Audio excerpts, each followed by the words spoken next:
I just figured I'd give a few more close-ups on some areas of the grill build that I didn't really go over much before, just to give you a better idea how I went about everything inside the firebox here. When I listened back at the tape, I didn't make a lot of sense on the grate here that I was referring to. It's actually made out of 1.5 inch angle.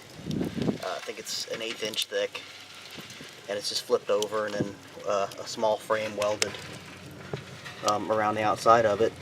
And as you can see, it's gapped a little bit there, so as it burns, the ash falls down, and so it keeps it to where the air is able to get underneath the fire and keep it nice and hot. So that's a little clarification on that.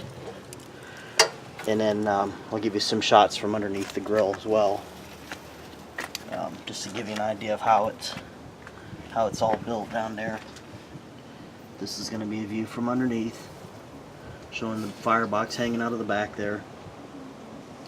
And then, as you can see, there's some expanded metal welded to the frame, the factory frame, to give it some strength. And going around to the front,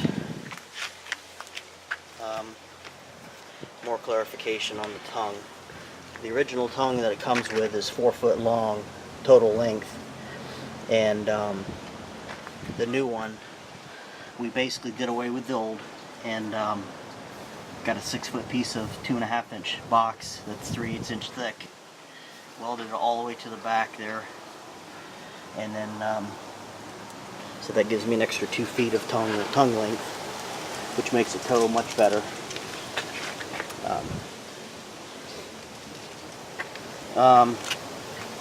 The grill tows very well.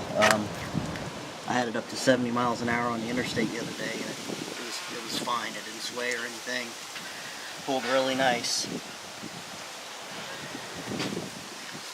And I wasn't really sure how this grill was going to work initially, but man, I cooked on it the other day. I smoked up some sausage, and I cooked the onions and peppers in a pan on here, and it was absolutely perfect. The temperature was ideal. It wasn't too hot, it wasn't too cold, it was just right. So, good idea. It strengthens up the top of the grill where it's going to have a lot of heat, but it also, like I say, it allows you a place to cook some eggs or something if you were doing breakfast for an all-day cook. It's really nice. And then the tube here, some more clarification on that. This was a 5.5 inch tube. I believe it's 3/8 inch thick, but then welded these little small pieces here for the for the handle to be held for the top here. I don't know why can't even think of what it's called now, but basically the airflow control. But anyway, that's pretty much it, I think. I'll go ahead and open it up real quick to let you see what the grill looks like when it's opened up. I just basically leveled it out here to where when it's open, they're perfectly level. So it's really nice. Doors are pretty heavy, but they're not too bad. And that's it, man. But thanks for watching. If you have any questions, just post them and I'll do my best to get back with you. Thanks.